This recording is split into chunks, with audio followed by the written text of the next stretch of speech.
I'm Jean Newman Glock. Join me as I travel to the final frontier. Ta-da! Oh, first steps. Thank you.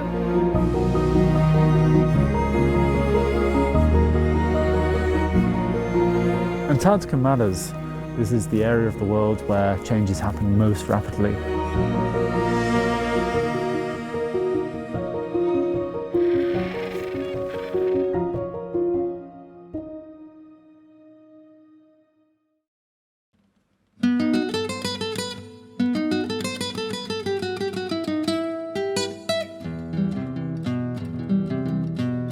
As you may notice, we're not quite in Antarctica yet.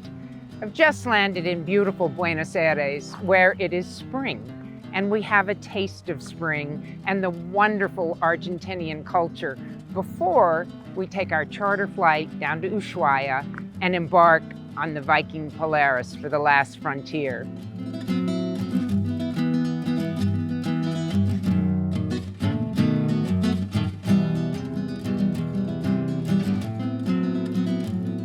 Buenos Aires is the perfect stopover en route to Antarctica.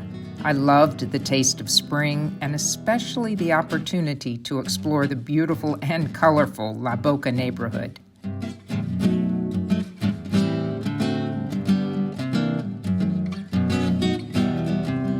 We met fellow explorers and shared the excitement as we all prepared to board our charter flight down to Ushuaia. Our charter flight awaits. We're getting ready to board, flying Buenos Aires to Ushuaia and to embark Viking Polaris. This is exciting at 7 a.m. Wonderful adventure. See you down at the ends of the earth.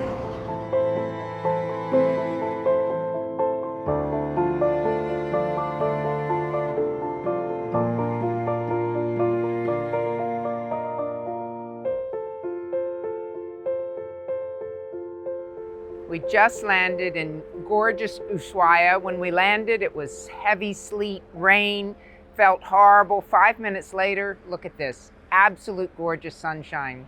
We've embarked on the Polaris. I'm here on the Fensa Terrace, and we set sail in 1 hour. Drake's Passage next.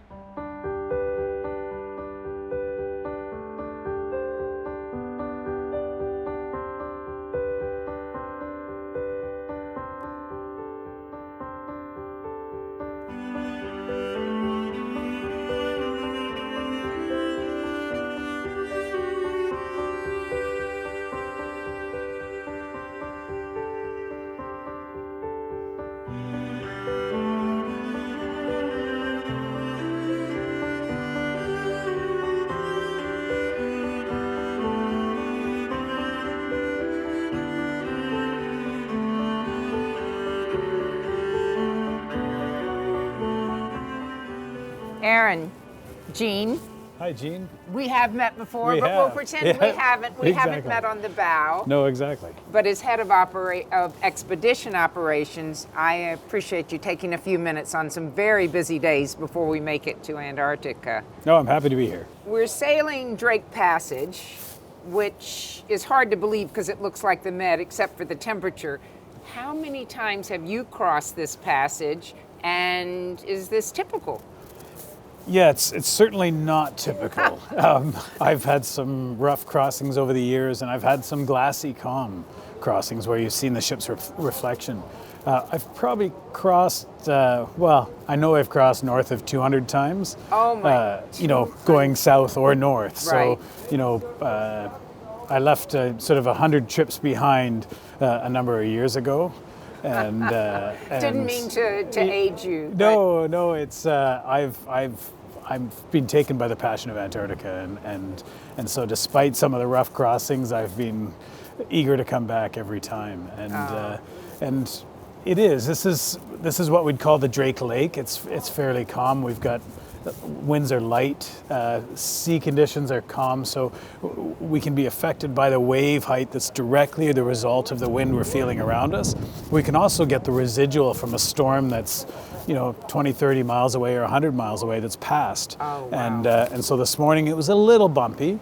And that was bad. not bad. It was just a bit of residual that you felt from the storm that went through yesterday. Oh, okay. And this ship was built, it was built for so many exciting things, but one of the things it was built for was to get us to those places in comfort. And so, and I don't mean comfort in terms of a nice, comfortable bed, which of course we have, and Right. beautiful chairs, Right. but it's for me as an expedition guy, it's about getting there with the energy to do something, and we've got so many different ways to explore Antarctica or the Great Lakes, any region we're going. With our boats, with our Zodiacs, our special operations boats, submarines, kayaks. The toys, I call them. The toys, exactly. There's so many ways to explore, but there are people that they're on vacation as well, and sometimes they want to sit and read a book.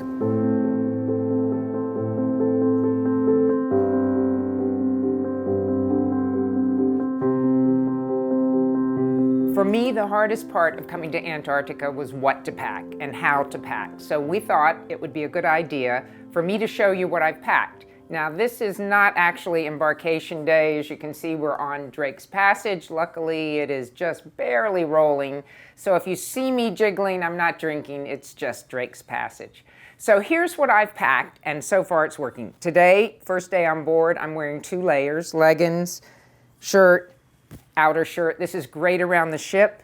Most important, boots with fur, and I'm wearing them all over the ship because it's cold and you're running, not cold on the ship, but you're running out on the deck to see animals. So it's great to have a good shoe. You can run around. Had to wear them on the plane, too heavy to pack.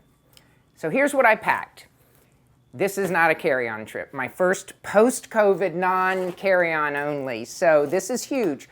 But I had to put the essentials in the carry-on just in case the luggage got lost, which thankfully it didn't. But here's what I packed, with a little modifications of some of the ultra-personal left off. You don't need to know. I packed a light fleece. They give you a beautiful parka, double parka. You'll see it later when we get geared up for Zodiac landings. Computer. Great plugs, both American, European, USB ports. Bring your computer, your phone, it's fabulous. Bring it in your carry-on. Plugs, wires, you know me. Essentials. And these are all things I had to buy because I do hot weather. Long johns. I got them, and I had to get good-looking ones, like the gold zipper. I'm not going to name them, but if you need to know, text me. Got them in pink. Tennis shoes, because I work out. These I'm probably not going to wear on the ship except when I work out, and I wore them all over Buenos Aires. So to me, tennis shoes are critical. My Viking sweater, my Dale sweater, which you'll see in a lot of the photographs. Love it. Heavy socks. We're going next to try on the rubber boots that they provide for landings, but you need many pairs, not many, several pairs of heavy socks to try on, which brings up something I'll show you now. Is the drying closet. And you can put your wet clothes inside here, push the button. Mine got dry last night after a rainstorm in about an hour and a half. But you need double or triple of everything. The drying closet's heavenly, but you need double or triple. So that's what I brought. If you have any questions, Viking customer service has heard them all, has answers to them all. They have packing list, of course. Let you know what they provide when you're on board, things you could get in the shop if you needed. So please contact them to find out. Don't let it be a stumbling block for you. It is worth it. Once you're packed in here, all you're dreaming about is exploring.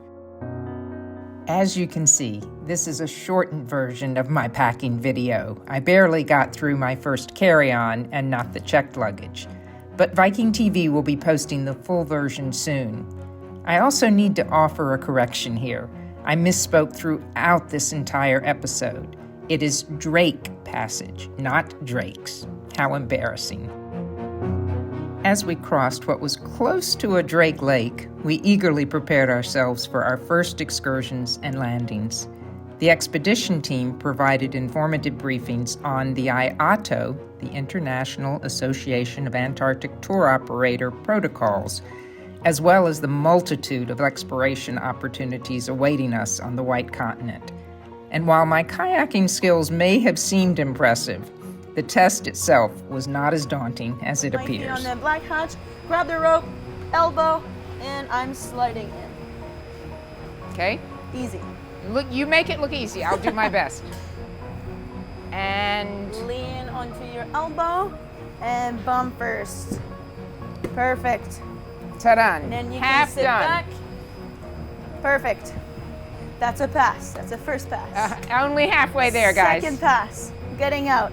So you can try the pretty way, or you can just do the way that works. You know what? We're gonna go the way that works and clean it up on film. All right, so this Yeah. is the leg. Exactly. You got it. Stuck the landing.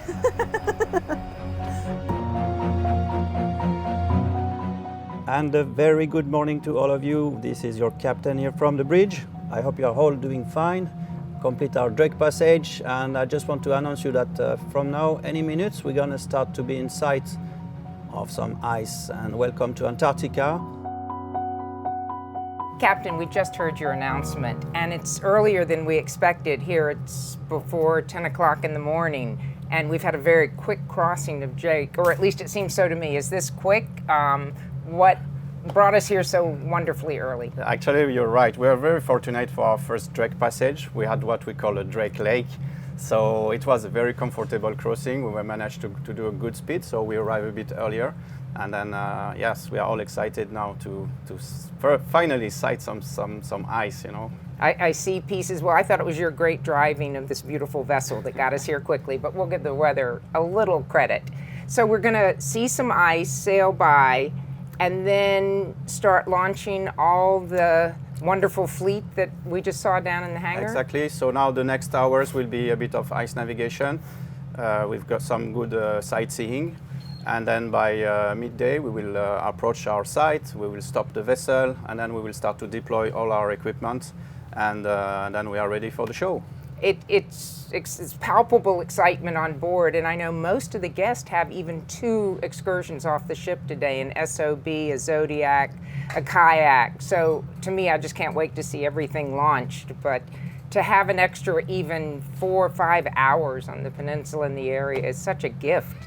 It is, and we are fortunate once again with the river. It's a bit snowy, but at least atmospheric. The conditions looks good for today, so great. That is wonderful. Well, thank you for your time. I know you're very busy with the ice out here, but thanks so much for letting us out. Thank you.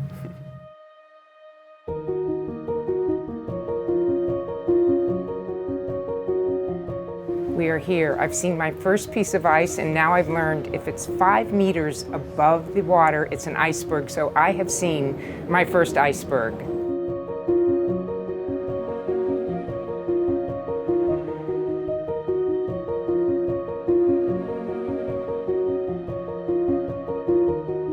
We've just arrived in Antarctica this afternoon. We arrived a little early. It was a little overcast, but if you take a look now, it is something I can't even find the words to describe.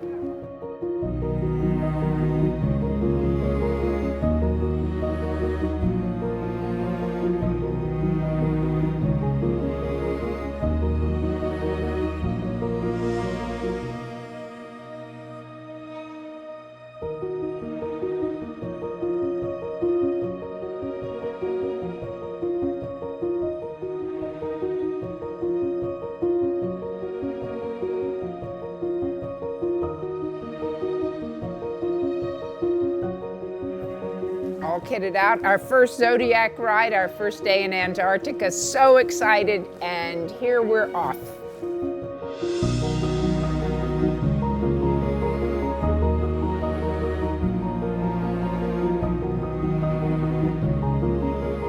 Look at this. It really cannot get a better day than this. It's not. The day that Antarctica has prepared for our arrival is We're all kitted out. We don't even Incredible. need this today. It's lovely and warm. It's gorgeous. It is 5:30 in the afternoon. The sun, it's not quite the golden hour in Antarctica, but it is gorgeous light.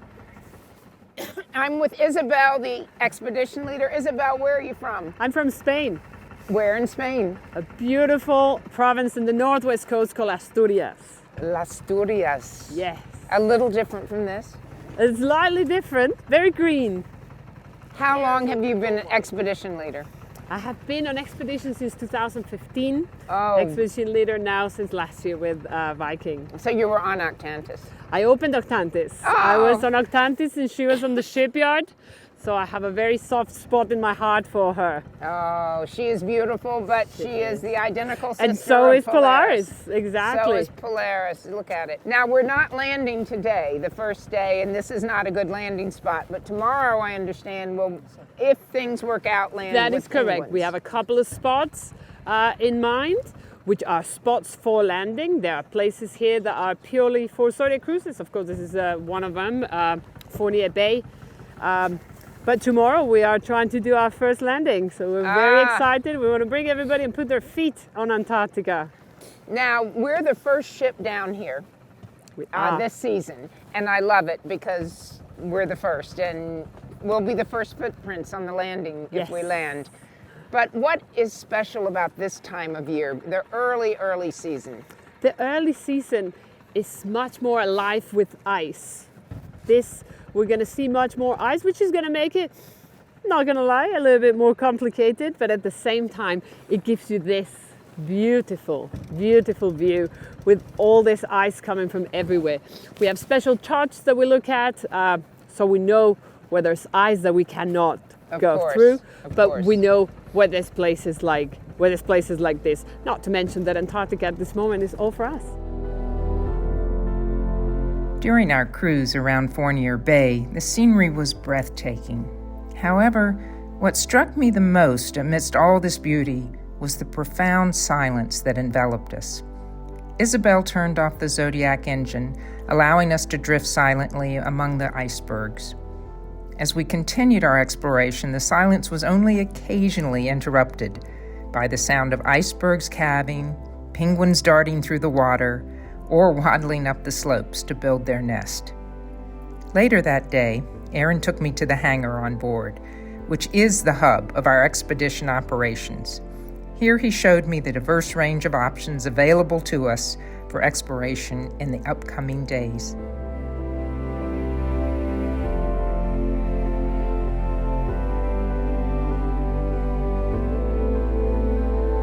It's 9 o'clock at night after our first afternoon on the Antarctic Peninsula. The ship is abuzz. We've all been out on Zodiacs, SOBs, submarines, kayaks, and I went ahead inside to meet with some of the guests and share the excitement.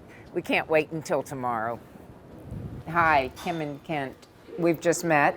Yes. Yes, and we have. we're sitting here in the beautiful living room on Viking Polaris on our first day in Antarctica. So I appreciate you joining me to share a few thoughts.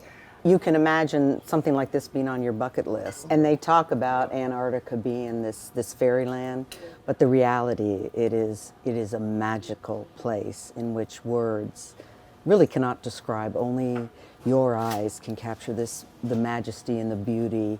And this is our first expedition, and I'm telling you, we're hooked.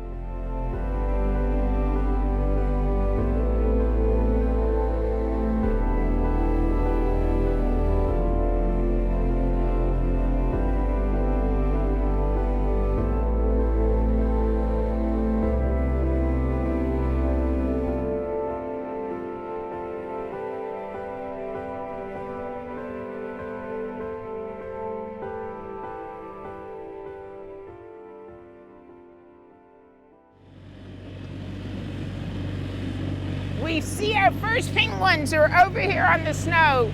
We're shuttling over. This is our first landing on the snow, and we get an hour to watch at a safe distance and to chat with the naturalists who are on land.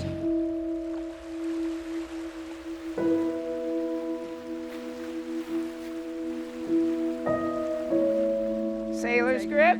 I watched it. Another sailor's grip. Ta-da! Oh, first steps. Thank you.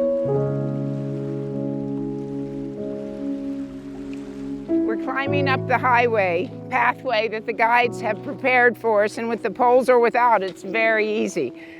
We're heading up to a safe watching distance for the penguins, where all the naturalists are waiting for us to explain the wonders of what we're about to see.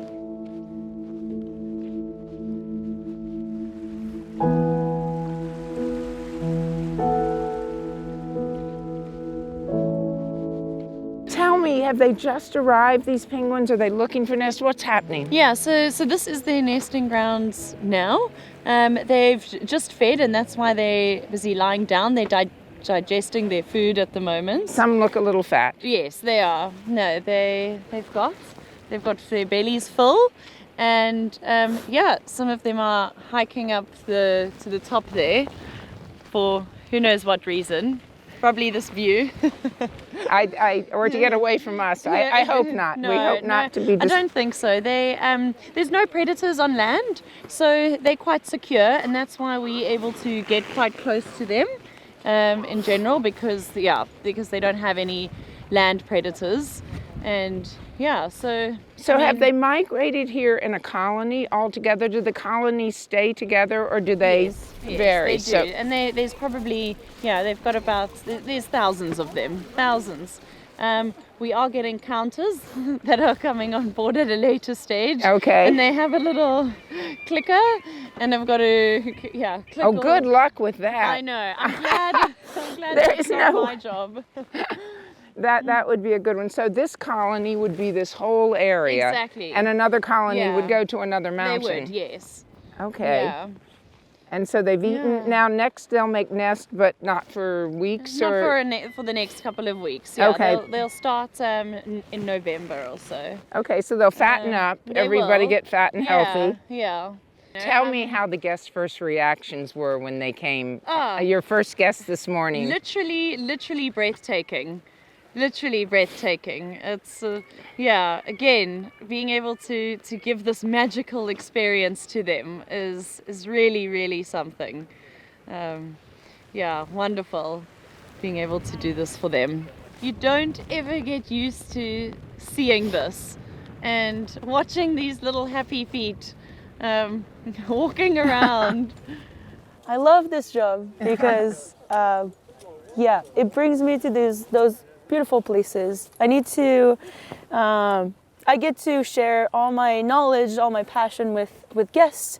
I've never been kayaking before or been to these places, and I just feel really lucky right now. Your passion comes through from even doing the kayak test. You and all the guides. It's the excitement from the guides is higher than the excitement from the guests, and it's infectious.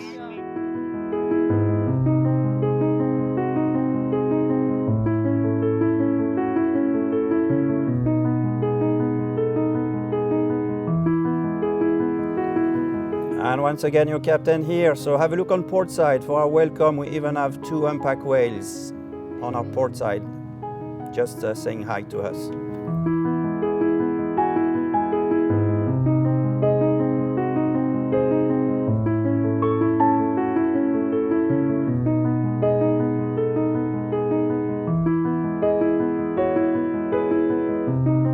I'm here with Dr. Daniel Moore at Cooverville Island here in Antarctica. We're on Viking Polaris, and we're getting ready for a very exciting NOAA balloon launch. But I would like Dr. Moore, thank you, to let him explain the science. Sure. Thank you for joining us. Oh, no problem at all. And what can we expect to be happening in the next few minutes? So we're just preparing now to launch our weather balloon. This is part of a collaboration we have with NOAA, who's one of our principal scientific partners, and in particular working with the National Weather Service.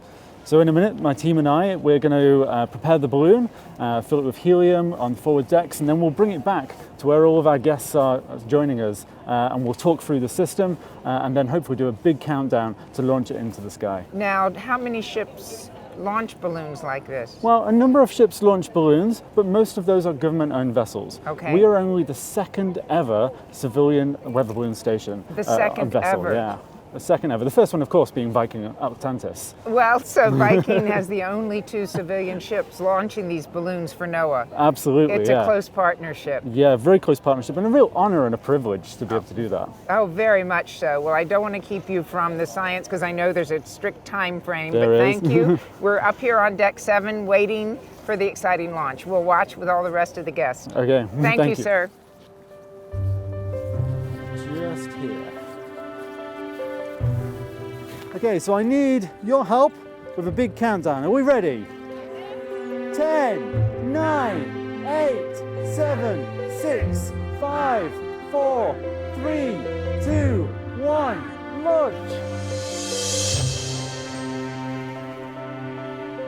Following the balloon launch, we all rushed down to Expedition Central to watch the data flowing in.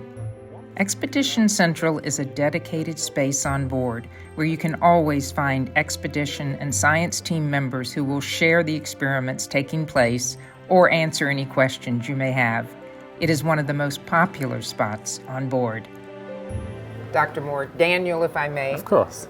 The NOAA balloon launch this afternoon was fabulous. The guests thank you. loved it, I loved it, and you taught us so much, especially feeding the data that came down. Viking's always been known as the thinking person's cruise, and I've always been so impressed with the historians, the experts, the scientists on board the ocean, the river ships. But this is a whole nother level of science. It's always real science, but this is real science, citizen science. So I'd love to learn a little bit more about your team.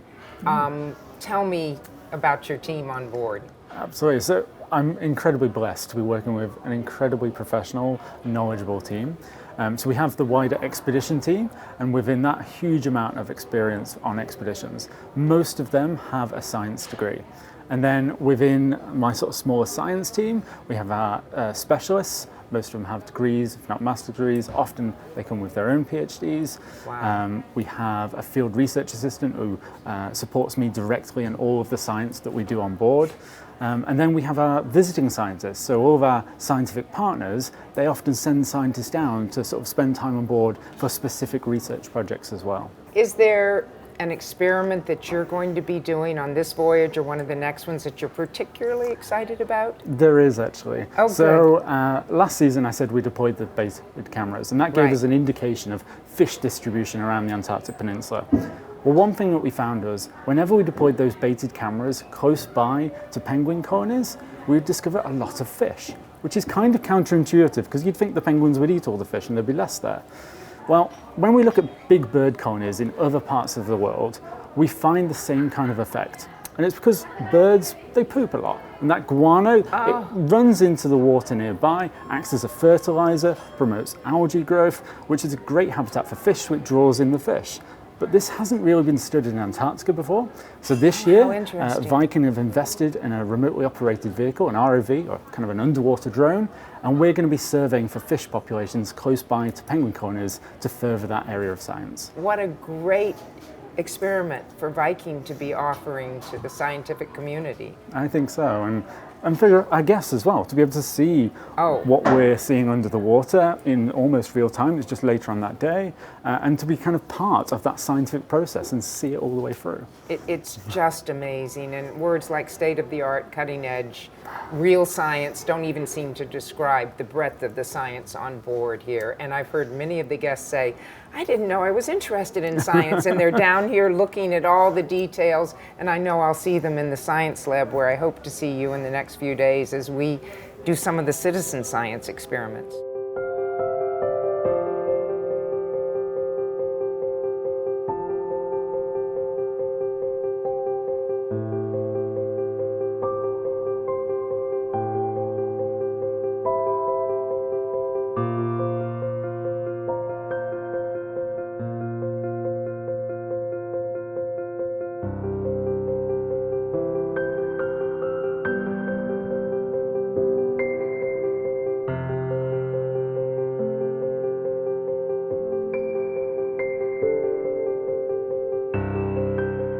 Well, Antarctica matters. It's one of the sentinels of climate change. This is the area of the world where change is happening most rapidly. And so understanding what goes on here and how the ecosystems are being affected really gives us an insight into what could happen elsewhere in the world.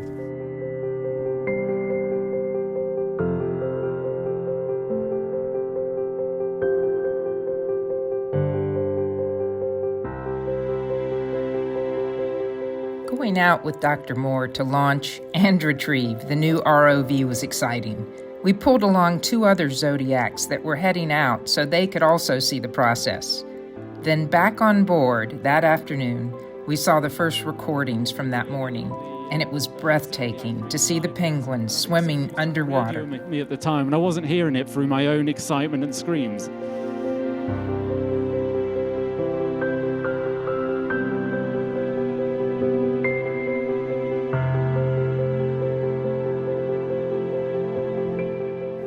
We're here in the embarkation area for the Zodiacs. It's level A. As you can see, everyone is kitted out, ready to get on the Zodiac.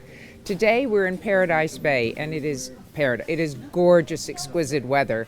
But the snow and ice are too deep to have a landing today. We had 2 landings in the previous 2 days. So today we're going to do a scenic cruise in the Zodiac around Paradise Bay, looking for seals and the ever-present penguins and birds with a naturalist on board. So we're kitted out, ready for a wonderful scenic cruise in the Zodiac.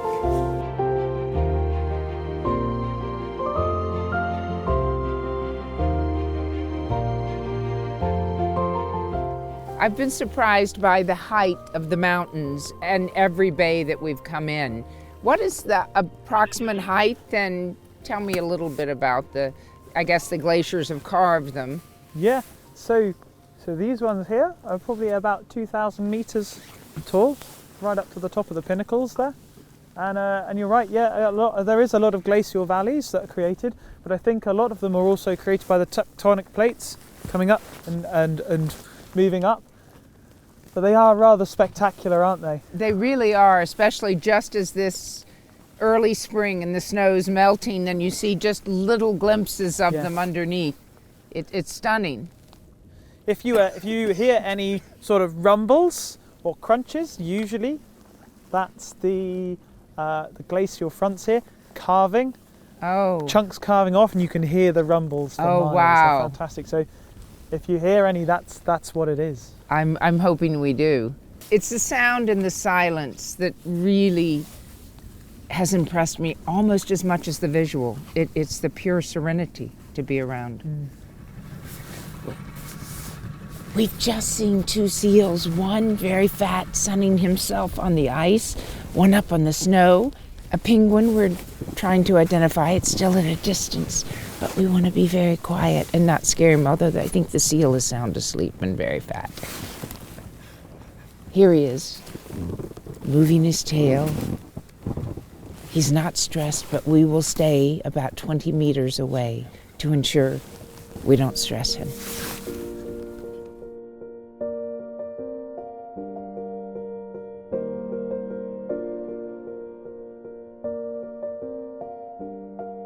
I can't wait till we can get out in a kayak. We have plans to do it tomorrow or the next day.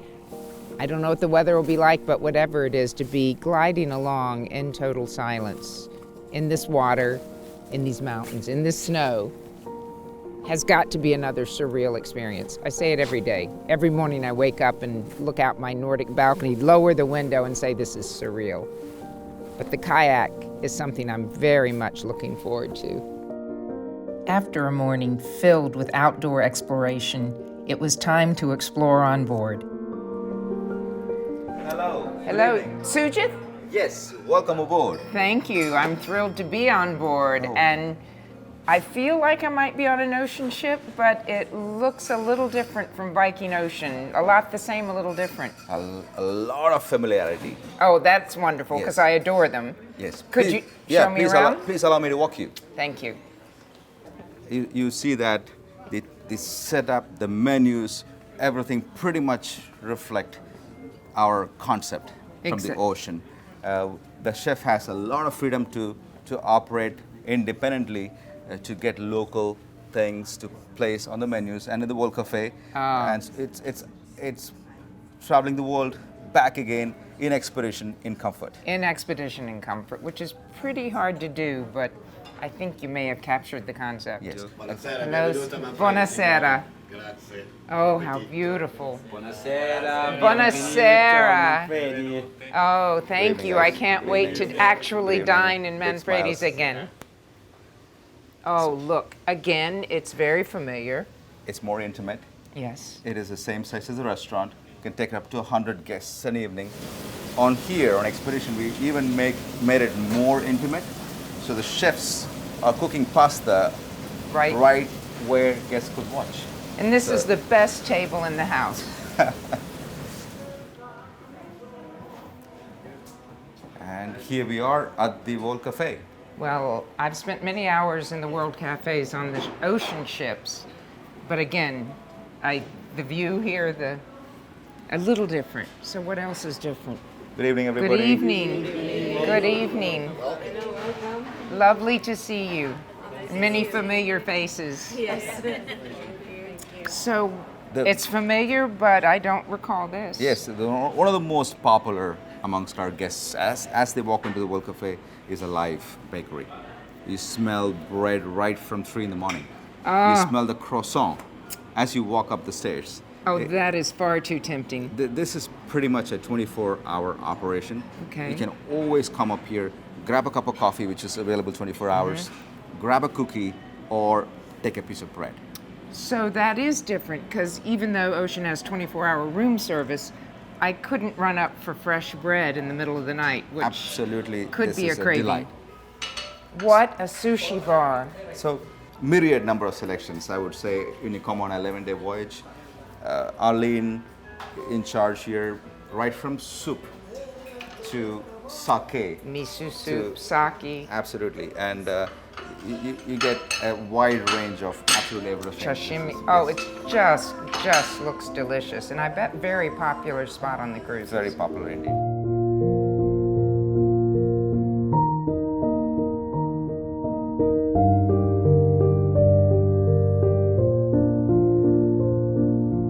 To say the days were full is an understatement. After lunch and copious amounts of fresh bread, we boarded the Special Operation Boats, or SOBs, for an exciting tour around the bay.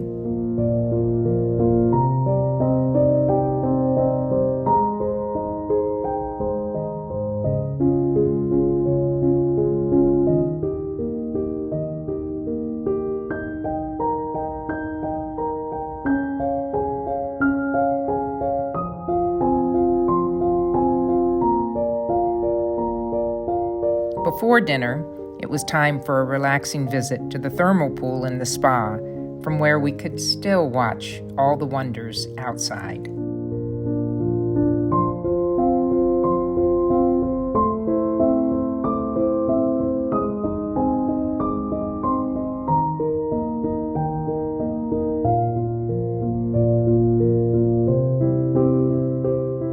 I've just spent the morning in the thermal pool, but in the thermal pool watching whales, penguins, Zodiac, special operation boats, and kayaks come and go from the ship. The weather's turned dramatically. It is now 35, 38 degrees, no wind. I'm very overdressed. But I wanted to come out on the deck to take in this view. Why don't you take a look with me?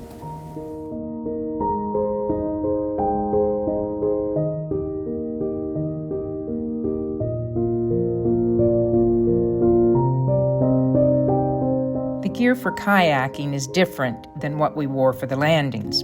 I learned how to put on my waterproof suit and booties and new life jacket before heading out in a Zodiac to board our kayak.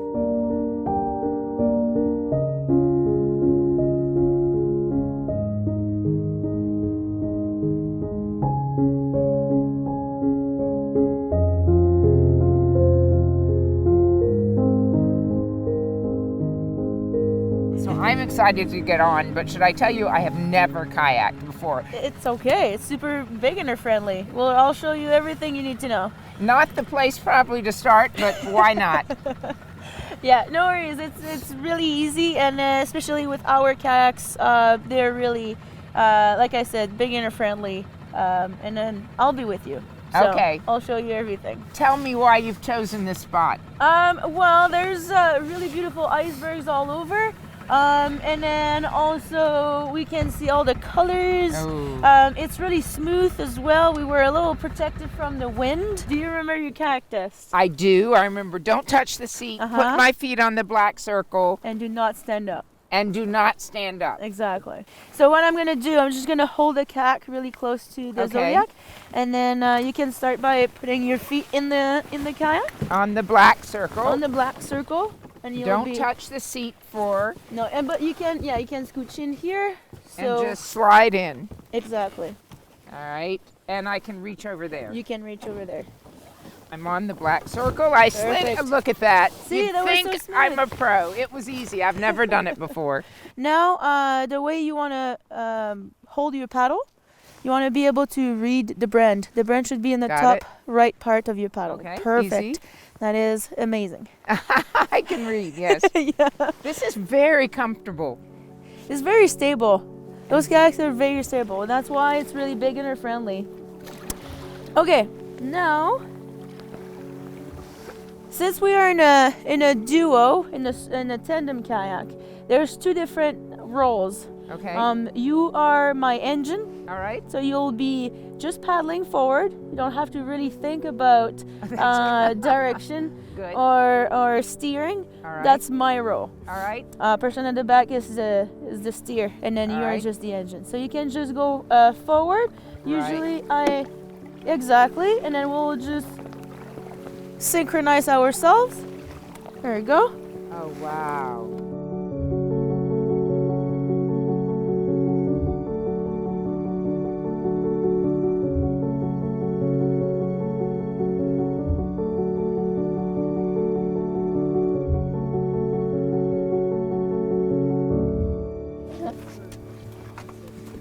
There we go. I'm in. Woo. Whoa, thank you for filming that. But it's wonderful. And to be out here in the silence, listen now.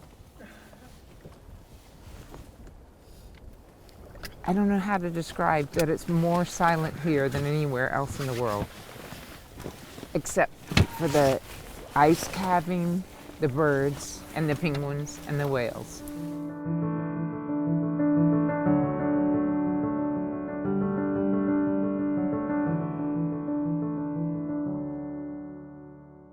I made one last visit to the science lab for another citizen science experiment before joining Captain Olivier on the bridge for a final briefing and review of an amazing voyage. We're on the bridge with Captain Olivier this afternoon, and we have just left our last landing of the trip, sadly, but we've had fantastic days. But Captain, thank you for making time right before you sail, but the weather turned a little bit after 3 fantastic days, and your plans, have they changed a little? I think today is typical of what we can expect in Antarctica. It can go from very nice and beautiful weather to more challenging conditions. So right now, in just a couple of hours from a beautiful morning, it turned very snowy, windy, and then we have to change a bit our plan. So that's expedition, you know. It's, as we've learned throughout the trip, you've been able to change plans and show us in the briefings how we can outrun the storms and get good weather. Is that a good way to put it, or you've been able to avoid it? I don't know that. So actually, when we work our plan, and this is always something I try to explain to guests, we always work plan B, plan C, plan D, because we know that I will just lie if I will tell you on this day we will be there at 8 o'clock. Mm-hmm. So we have to work the plan according to the weather condition, according to the ice condition. This particular cruise, this particular voyage was quite challenging in regard of ice and wind on the first part of the voyage. So we had to change our plan and make some decisions.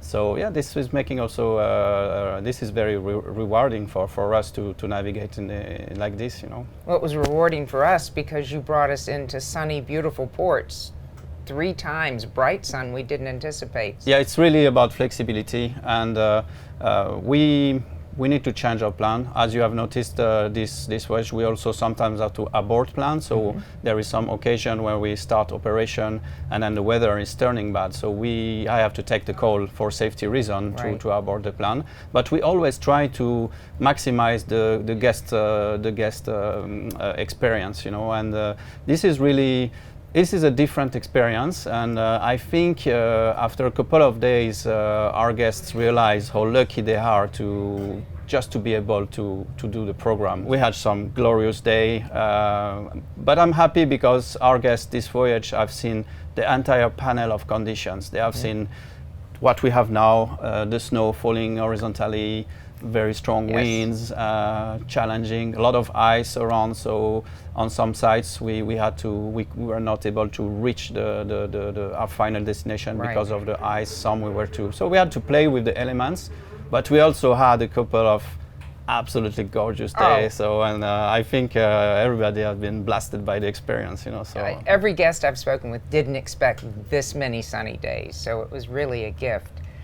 I know the ship this is the maiden voyage for Polaris down here, and you were on Octantis last season, but it's the first time with this ship.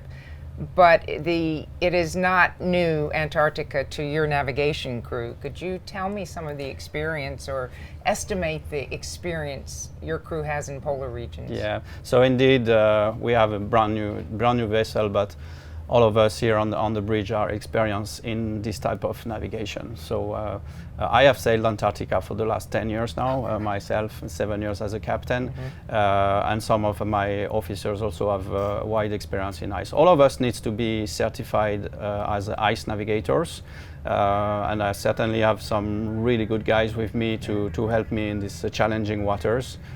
We have to play with the weather, we have to play with the ice. Saying that, this series of vessels, the two sister ships, the Viking Explorer, are just incredible in terms of maneuvering capability. Yeah, you've been on other ships, so what are So the the main point is that we have this technology for our maneuvering called the azipods that give the maneuvering capabilities absolutely incredible. So we are able to do things with our vessels as the smaller ship are able to go. Yesterday, for example, in Half Moon Island, I was beautiful. Yes, I was able to bring the ship inside the cove of Half Moon Island, which is quite tiny, and thanks to the good conditions, but thanks to the capabilities, the maneuvering capabilities of this vessel. So this is really helping because as soon as the conditions are challenging, then we need a vessel with high capabilities, and we are very, very pleased with this series. Oh, we're very pleased you're on board with the rest of your officers with your capabilities too. So it's a great marriage.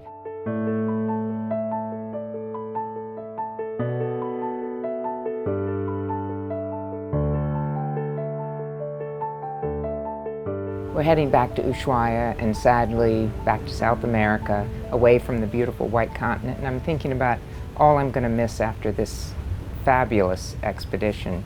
Going to miss everything we did in Antarctica, all the rides on the SOBs, the kayaks, the Zodiacs, the submarine, which we didn't get on, but maybe next trip. We enjoyed other stories of it, and the landings, of course, and the wildlife. We had so many sightings. But on board, I'm going to miss so much as well. My cabin steward bringing me breakfast in bed, my cabin steward taking my laundry, bringing it back clean, or a laundrette right outside my door. I'm gonna miss going up to the World Cafe at any hour and finding warm quiche, warm pretzels, fresh bread, coffee, tea, and sitting there and looking out at whatever the landscape is, night or day.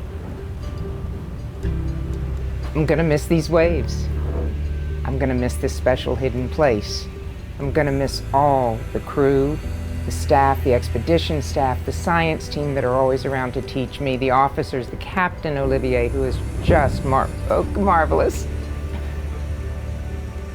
And I'm gonna miss sitting in Mamson's in the afternoon with warm scones and split pea soup, which is probably my favorite thing on board.